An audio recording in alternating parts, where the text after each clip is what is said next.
नमस्कार, मैं हूँ प्रशस्ति तिवारी। आप देख रहे हैं दैनिक द टाइम्स न्यूज चैनल। चलते हैं आज की खास खबर की ओर। जैन हॉस्पिटल विवाद की कवरेज करने पर शहर के रामकृष्ण नगर कॉलोनी गोवर्धन रोड निवासी व अखिल भारतीय पत्रकार प्रेस क्लब के प्रदेश महामंत्री अजित कुमार चौहान को अज्ञात व्यक्ति ने व्हाट्सएप पर जान से मारने और परिवार को नुकसान पहुंचाने की धमकी दी है। घटना से पत्रकार समुदाय में गहरा रोष है। जानकारी के अनुसार 8 अगस्त 2025 को सुबह लगभग 11:28 बजे पत्रकार के मोबाइल पर धमकी भरे संदेश आए। संदेश में कहा गया, तुम गरीबों के हितैषी बन रहे हो, जैन हॉस्पिटल और डॉक्टर चारू जैन का वीडियो चला रहे हो, इसे तुरंत हटा दो वरना तुम्हारे घर से लेकर कार्यालय तक, पत्नी और बच्चों तक की सारी जानकारी हमारे पास है। किसी भी समय तुम्हारे साथ घटना हो सकती है और मथुरा का कोई डॉक्टर तुम्हारा इलाज नहीं करेगा। पुलिस के पास जाने की कोशिश की तो 2 दिन में ही खामियाजा भुगतना पड़ेगा। कुछ दिन पूर्व उस्फार निवासी पूनम नामक महिला के परिजनों ने आरोप लगाया था कि जैन हॉस्पिटल में ओवरडोज इंजेक्शन देने से उनकी बेटी की हालत बिगड़ गई। इस घटना का वीडियो पहले से सोशल मीडिया पर वायरल था, जिसमें डॉक्टर चारू जैन परिजनों से कथित तौर पर धमकी भरे अंदाज में बात करती नजर आ रही थी। इस मामले की कवरेज कई समाचार माध्यमों ने की, लेकिन धमकी केवल अजीत चौहान को दी गई। घटना के विरोध में सोमवार को अखिल भारतीय पत्रकार प्रेस क्लब के बैनर तले लगभग 40-50 पत्रकारों ने जिलाधिकारी व वरिष्ठ पुलिस अधीक्षक मथुरा को ज्ञापन सौंपा। जिलाधिकारी ने भरोसा दिलाया कि मामले में शीघ्र और उचित कार्रवाई की जाएगी। उन्होंने कहा कि पत्रकार स्वतंत्र हैं और सही तरीके से कवरेज करते रहे, उन्हें कोई दबा नहीं सकता। पत्रकार समाज, पुलिस और प्रशासन से इस धमकी के पीछे के आरोपियों की शीघ्र गिरफ्तारी और सख्त कार्रवाई की अपेक्षा कर रहा है। कि एक महिला को गलत डोज लगाने से उसकी तबीयत बिगड़ गई। पीड़ित ने पत्रकार साथियों को फ़ोन किया, मथुरा ज़िले में सभी को बुलाया, वहाँ कवरेज करने गए सभी पत्रकार साथी अपने अपने बैनर तले। उसको लेकर एक हमारे पत्रकार साथियों पर धमकी भरा पत्र आया है, मैसेज आया है व्हाट्सएप से कि अगर आप कवरेज करोगे जैन हॉस्पिटल के खिलाफ तो आपके लिए अच्छा नहीं रहेगा। आज पत्रकार प्रेस क्लब द्वारा यहाँ पर सभी भाइयों ने डीएम साहब को ज्ञापन दिया है, सुरक्षा की मांग की है, क्योंकि पत्रकार साथी जब तक कवरेज नहीं करेंगे तो कैसे आगे बढ़ेंगे, सच्चता नहीं दिखाएंगे। लेकिन यहाँ सच्चता दिखाना उल्टा पड़ चुका है। लोग बाग बड़े उसमें है कि हम लोग कवरेज करें तो करें कैसे, सभी पत्रकार साथी। इसलिए पूरे पत्रकार साथी मथुरा के यहाँ आकर डीएम साहब को ज्ञापन दिया है और जितने भी हमारे पीड़ित पत्रकार साथी हैं सभी के साथ में सभी पत्रकार साथी यहाँ मौजूद हैं और एक साथ खड़े हुए हैं। आपके इस संज्ञान में प्रकरण आया होगा, हाँ, ये क्या मुझे कहेंगे इसके में? देखिए, दुर्भाग्यपूर्ण है और हमारे समाज का ये चौथा स्तंभ है प्रेस। और अगर इनको कोई धमकी देता है, अगर वो उचित बात को दिखाते हैं और उसको वो अनुचित मानते हैं, एक तो गलती करें और गलती पे पछतावा न करके धमकी दें या और लोगों से धमकाएं, तो इसके साथ हम प्रेस के साथ हैं और आपके साथ अन्याय नहीं होने देंगे। चाहे वो चारू जैन हो, चाहे कोई और जैन हो, अगर उन्होंने कुछ करी है पेशेंट के साथ हो जाती है। देखिए, डॉक्टर ईश्वर नहीं है, माना ईश्वर का रूप जाता है, लेकिन गलतियां उनसे भी हो जाती हैं। बहुत से केसेस बिगड़ जाते हैं। मेरे यहाँ तो बहुत बड़ा हॉस्पिटल नियति चल चुका है, तो वहाँ भी लोग मरते थे, ऐसा नहीं है। लेकिन जानबूझ के तो कोई नहीं करता, लेकिन अनजाने में अगर कोई बात हो जाए और फिर जिसकी डोर ऊपर से काट दी, हानि लाभ जीवन मरण यश अपयश विधिहात, ये 5-6 डिपार्टमेंट खुदा के हाथ में है। इसमें न किसी डॉक्टर का, न हकीम का, न वैद्य का, न किसी का जोर। तो अगर इसको वो अनुचित मान रहे हैं और बजाय इसके कि आप लोगों से बात करें, अपना जस्टिफिकेशन दें, उनको जस्टिफिकेशन देना चाहिए था कि किस वजह से पेशेंट की हालत खराब है, और बजाय उसके वो आपको धमकी दिलवा रहे हैं। तो उनके खिलाफ एफआईआर होगी और उनके खिलाफ सख्त कार्रवाई होगी। मैं आपके साथ हूँ, प्रशासन आपके साथ है। कोई भी पत्रकारों पे या कोई भी इस तरह का अगर कृत्य करता है तो उसके गंभीर परिणाम उसको भुगतने के लिए तैयार रहना चाहिए। हमने उनकी पक्ष रखने के लिए संपर्क भी किया, लेकिन उन्होंने साफ मना कर दिया कि मैं नहीं। क्यों डर रही है? और उसकी दाढ़ी में तिनका। उसके बाद सोशल मीडिया पे हमारा नाम डाल के, पर्सनल नाम लिख के 2 चैनलों का सिर्फ, और धमकी दी गई कि मैं तुम्हें नोटिस भेजूंगी, ये करूंगी और वो नहीं, कुछ नहीं होगा। नोटिसों पे कुत्ते मूत रहे हैं, ऐसे नोटिस नहीं यार। क्या मामला है? एक प्रकरण चल रहा है, जैन हॉस्पिटल है मोहली रोड पे, उसकी हमारे पत्रकार साथियों ने कवरेज की थी और एक वायरल वीडियो को दिखाने पर पत्रकार साथियों को लीगल नोटिस की धमकी दी जा रही थी जैन हॉस्पिटल द्वारा, और एक नंबर से मैसेज आया, उससे बताया गया कि हमें तुम्हारे घर परिवार की और तुम्हारे घरवाली की, बच्चों की, कहाँ जाते हो, कहाँ बैठते हो, कैसे उठते हो, हमारे अजीत चौहान पत्रकार के पास वो मैसेज आया। या तो आप वो वीडियो डिलीट कर दो, या फिर हमें तुम्हारी सारी जानकारी है, हम तुम्हारे खिलाफ कार्रवाई करेंगे, और 2 दिन में अगर तुमने कानूनी कार्रवाई की तो 2 दिन में तुम्हें उसका खामियाजा भुगतना पड़ेगा। अच्छा, एक बात करते हैं, हम लीगल नोटिस की वो हमको धमकी दे रही थी। अगर कोई पत्रकार साथी वायरल वीडियो दिखाता है तो मेरे हिसाब से हिंदुस्तान का हर मीडिया चैनल, हर अखबार या फिर हर पत्रकार दोषी है, सबके पास लीगल नोटिस जाना चाहिए, क्योंकि वायरल वीडियो को दिखाना कोई दोष नहीं है। वो धमकी दे रही थी कि भाई तुमने वायरल वीडियो दिखाई, हम लीगल नोटिस देंगे। ठीक है, आप लीगल नोटिस दीजिए, हम उसका जवाब देंगे। डीएम साहब क्या मांग करी आपने? डीएम साहब से हमने मांग की है, जो धमकी दी गई है उसमें जांच हो, किसने वो धमकी दी है, और जैन हॉस्पिटल के नाम से वो धमकी आई है। डीएम साहब ने आश्वासन दिया है कि उसमें जांच होगी, उचित कार्रवाई होगी, चाहे वो कोई डॉक्टर हो, चाहे कोई भी हो। चौथे स्तंभ को जो धमकी देगा उसके खिलाफ में सख्त कार्रवाई होगी, और जल्दी से जल्दी हमें न्याय के लिए डीएम साहब ने आश्वासन दिया है। घटना हुई है, आप लोगों पे आरोप लग रहे हैं जैन हॉस्पिटल द्वारा, और पीड़ित पक्ष भी आपके साथ मौजूद है, क्या कहना चाहेंगे पूरे प्रकरण के बारे में? देखिए, मेरे साथ दोनों परिवारीजन आ चुके हैं, उनकी माता भी और फादर भी। जो प्रकरण था, इन्होंने हमें बुलाया, हमने इनका पक्ष जाना, इसके बाद डॉक्टर का भी पक्ष जानने की कोशिश की, लेकिन डॉक्टर ने उस टाइम, उनके स्टाफ ने हमसे मना कर दिया कि हमारे डॉक्टर साहब की इस टाइम मानसिक स्थिति सही नहीं है, और इन्होंने अपना पक्ष रखा, हमने इनका पक्ष दिखाया। अगर किसी तरह से हमने इनसे पैसे मांगे हों या उनसे पैसे का ऑफ़र किया हो तो आपके सामने है, आप इनसे पूछ सकते हैं।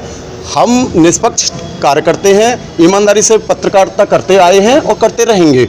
पत्रकारों के ऊपर आरोप लगाना बड़ा आसान है, क्योंकि अगर कोई आरोपी अगर अपना पक्ष रखना चाहता है तो मीडिया से बाद में संपर्क करके बुला सकता है और अपना पक्ष रख सकता है। हमने खुला ऑफर भी दिया था कि आप अपना पक्ष रखिए, लेकिन उन्होंने जब अपना पक्ष नहीं रखा तो उसके बाद हमने वो खबर फ्लैश कर दी, और उसके बाद हम लोगों पर आरोप लगाए गए। आप उनके पीड़ित लोगों से संपर्क कर सकते हैं, प्रशासन भी पूछ सकता है। अगर हम दोषी हैं तो हम सजा के लिए तैयार हैं। आपको ये धमकी मिली, उसके बारे में क्या कहना? देखिए, धमकी किसी के माध्यम से, एक फ़ोन व्हाट्सएप के माध्यम से हमारे मित्र के व्हाट्सएप पर वो व्हाट्सएप आता है, और उसमें धमकी दी जाती है कि तुम्हारे परिवार के बारे में हम जानते हैं, हम ये कर देंगे, वो कर देंगे, और आप संभल के रहिए और आगे सोच समझ के कार्रवाई करना, ये करना, वो करना, डॉक्टर का वीडियो हटा दो, फलाना कर दो। देखिए, हम धमकियों से डरने वाले पत्रकार नहीं हैं। अगर धमकियों से पत्रकार डरेंगे तो शायद पत्रकारिता निष्पक्ष नहीं कर पाएंगे हम लोग। इसलिए हमने जो वीडियो है वो बाकायदा दिखाया, और डीएम महोदय को हमने ज्ञापन के माध्यम से अवगत कराया है, और एसएसपी महोदय को अवगत कराया है। निष्पक्ष जाँच होगी इसकी, जो दोषी होगा उसको सजा मिलेगी। ठीक है। पीड़ितों को धमकी मिलेगी, या पत्रकार कवरेज करने जाएंगे उनको धमकी मिलेगी, और चौथा स्तंभ आखिर किस प्रकार खड़ा हो पाएगा और कैसे आगे चल पाएगा? देखिए, एक मामला प्रकाश में आया है कि पत्रकार समाज का आईना होता है, पत्रकार लोकतंत्र का चौथा स्तंभ होता है। मुझे भी लगभग 12 साल हो गई मथुरा में पत्रकारिता करते करते, और पत्रकारों का ये कोई नया मैटर नहीं है। डॉक्टरों के द्वारा पत्रकारों के साथ मैं देखता आ रहा हूँ कि कभी कोई डॉक्टर कुछ कहता है तो कभी कोई कुछ कहता है, और सरकारी कार्यालयों में पत्रकारों को वरीयता नहीं दी जाती है।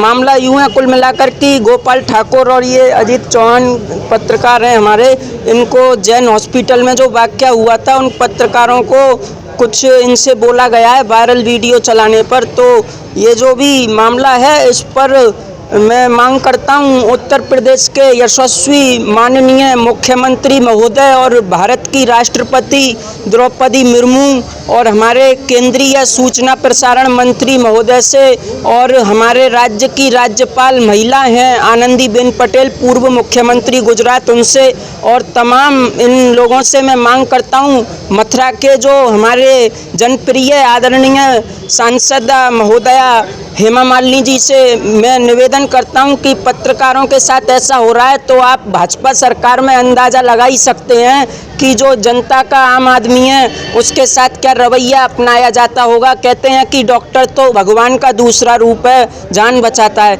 लेकिन यहाँ तो समाज का जो आईना है, लोकतंत्र का चौथा स्तंभ पत्रकार कोई खबर दिखाने पर लोग डरा रहे हैं, धमका रहे हैं, तो बताइएगा आप कि ये कहाँ की कानून व्यवस्था चरमराती नजर आ रही है। पत्रकारों का उत्पीड़न किसी भी कीमत पर बर्दाश्त नहीं किया जाएगा।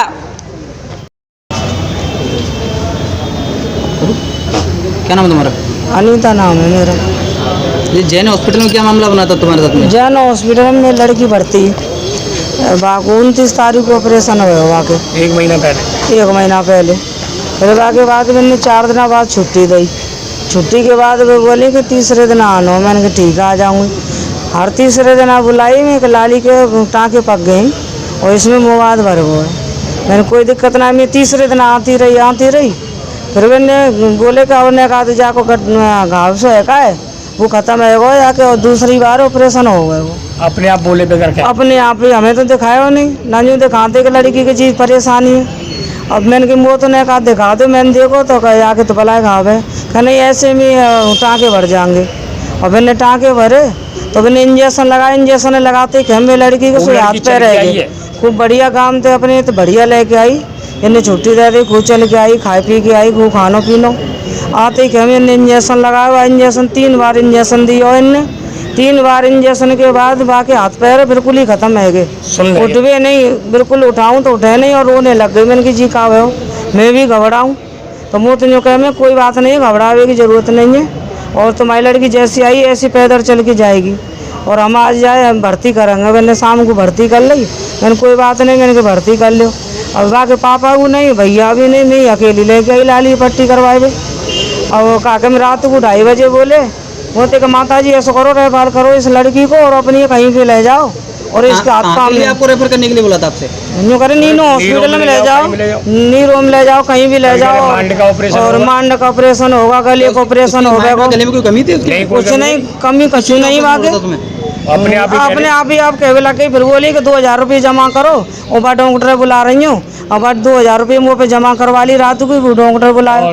मान के गले का ऑपरेशन होगा, दिमाग का ऑपरेशन होगा, लड़की की नस्ल कारी जाएंगी इसकी, जब मालूम पड़ेगी कहाँ से ब्लॉक बनिए। मैंने कि भैया जाके इतनी ब्लॉक कैसे है गई नेत्र में, और तो मैंने इंजेक्शन लगाया भाई थे जी नेत्र में है गई जैसी। आपने मीडिया वगैरह को सूचना दी थी? नहीं, प्रशासन आया था, प्रशासन आया, फिर सबरे डॉक्टर भी आए। प्रशासन में आपने जो वर्जन दिया था अपनी मर्जी से दिया था? नहीं, हमने बोला था। आपने उस दिन वर्जन दिया था मीडिया को 3 तारीख को, मीडिया में अपनी शिकायत बताई थी, तो आपने अपनी मर्जी से क्या या मीडिया के कहने पे दिया था? नहीं, अपनी मर्जी दियो। मैंने हमारी लाली की ज़्यादा परेशानी बिल्कुल दम लेकर ही जा रही। वो तो छाया मैडम आएगी, जब बाने एक ट्रीटमेंट करवायो, एक बोतल और इंजेक्शन लगवायो आके, नहीं वे तो देख बेगू राजी नहीं। जब फिर मीडियम बारे हमने बुलाए, अपनी मर्जी थे। हमारी लाली ज़्यादा हालत खराब है और अब धमका में और भगा में हमें, अब मैं कहाँ ले जाऊँ? मैडम का क्या नाम है? मैडम के नाम की तो बताना है, चानू जिनका ऐसी कहते हैं जैन हॉस्पिटल। और 24 सरकार रिपोर्ट के दिए जांच के। 1 मिनट आप ठीक है। कहाँ से रहे? उस पार से। क्या घटना हुई थी डॉक्टर चारू जैन के हॉस्पिटल? 1 महीना पहले ऑपरेशन कराया लड़की का जी। ऑपरेशन कराते माते हर तीसरे दिन बुलाते रहे। वो हम लाते रहे, हर तीसरे दिन लाते रहे। फिर बोले कि इसके घाव बन गया। मैंने घाव कैसे बन गया दिखा दो हमें, उसकी माँ दिखा दो। वो बोले कि नहीं अंदर नहीं जाने देते। मैं चलो कोई बात नहीं, बन जान दो। माँ देखते रहे। फिर बोले अब वो बाहर फिर लाना 10 दिन बाद। फिर लेके गए तो मैंने बगैर पूछे ऑपरेशन दोबारा कर दिया। हाँ, तो बाकी इंजेक्शन लगाया और पता नहीं क्या हुआ, घेर उस करके बाकी ऑपरेशन कर दो। बाकी फिर दिक्कत बढ़ गई ज़्यादा। अच्छा, मीडिया को आपने बुलाया था या मीडिया अपने आप? हाँ, हमने बुलवाया, प्रशासन बुलवाया पहले। हाँ, बाकी खातर फिर मीडिया वाले को फोन करा। अच्छा, मीडिया वालों ने आपको कुछ कहने के लिए स्वयं बोला था या आपने स्वयं रखा था? हमने बोला जो है जो घटना घटी है। घटना घटी है जो क्या मीडिया ने कुछ ऐसा किया जहाँ के कोई हल्ला? ना, कोई नहीं। क्या डॉक्टर का पक्ष जानने की कोशिश नहीं की? नहीं, अंदर भी नहीं गए आप तो। नहीं, मीडिया पूछने की स्टाफ से पूछी थी या नहीं? क्या डॉक्टर साहब को बुला दो? कही थी, बुला दो। कही थी? वो आई नहीं, बाहर नहीं आए थे? कोई नहीं आया। फिर मतलब वो तो बहुत जोर से थप्पी दे रही मैं टेबल में, और वो तो हमसे भी धमकी दे रही। एक वीडियो वायरल हुआ था उनका। हमसे सुनो, हमसे ये कह रही हम बीजेपी के वो हैं, हम ये कर देंगे, मेरा कोई कुछ नहीं बिगाड़ सकता है। अच्छा, जो एक वीडियो वायरल हो रहा है उनके केबिन का अंदर का, जिसमें आप सब बात कर रहे हो, वो वीडियो किसने बनाया था? हमें नहीं पता उसकी। आप लोगों को नहीं? हमें नहीं पता। हम क्या जाने, हम तो सीधे साथ जा रहे था उस टाइम पे आपके साथ? हमने पता ही नहीं है कोई है कि नहीं। हमें तो बाहर ही दिख रहे सब। हमें कोई दिक्कत नहीं है। हम तो जितने पैसा मांगे हमने तो ये कही, हमें कोई वो तो हम तो यूँ करी पैसे ले लो, हम तो पैसे की मना कर दी। हमें नहीं चाहिए पैसे। मीडिया वालों ने कुछ पैसे मांगे आपसे? नहीं, कोई नहीं, किसी नहीं मांगे। किसी को पैसे दिए आपने? नहीं, किसी को नहीं दिए। हम तो वो कह रही कि पैसे ले लो। नहीं, हम नहीं लगे। हमारी लड़की से चाहिए। मैडम ने कितने पैसे दिए? हमने 20,000 15,000 लेने की कह रही। 60-70 हज़ार रुपए लग गए हमारे। हमने कि हमें पैसा नहीं चाहिए, हम तो और जमा कर देंगे, हमारी लड़की ठीक होनी चाहिए। हमारी लड़की ठीक कर दो। दिया था कितने पैसे का? 1 रुपया भी नहीं। कभी कितने कभी 10,000, 20,000, 15,000, 25,000। हाँ, हम नहीं लेंगे 1 रुपया भी, हमें तो लड़की से ही चाहिए। मैडम पत्रकारों को फंसा रही हैं, आप क्या कहना चाहेंगे इस बारे में? तुम्हारा निर्दोष हो, तुम्हारा कोई कसूर ही नहीं है। हमने बुलाया ये चीज़, हमारी लड़की परेशान है तो हमें पता है। भाई गरीब आदमी क्या करेगा, हमसे धमकी दे रही है वो। गरीब की लड़की है। क्या डॉक्टर ने इस मामले को दबाने के लिए आपको कोई डिस्कस करने की कोशिश की है? नहीं, ना डॉक्टर ने नहीं बात तो दबा रहे हैं, हमें बाकी तो मैडम ने पैसे कही देने थी के। पैसे ले लो, फला ले लो, बोले हमें नहीं चाहिए, हमें तो इलाज चाहिए। हमारी लड़की और हमने कहे नीरो में ले जाओ, फलाने में माइंड का ऑपरेशन होगा, माइंड का क्या होगा। हम तो अब प्राइवेट में करा रहे हैं, अब आराम मिल गया है। अभी वो करवा देते ऑपरेशन तो क्या होता, वो लड़की मर जाती। इतने तो माल लूट गए और आगे दूसरे नीरो में लूट लेते हमें। हम कह लग रहे थे, कई लग नहीं रहते। हम कोई कार्रवाई नहीं कर सकते, चूँकि हम क्या कर सके गरीब आदमी। हम तो भाई कह सकते हैं प्रशासन से आ रहे थे। ठीक है जी। नमस्कार, मैं हूं प्रशस्ति तिवारी। आप देख रहे हैं दैनिक अयोध्या टाइम्स न्यूज चैनल। देश दुनिया की हर छोटी से बड़ी खबर के लिए जुड़े रहें हमारे साथ।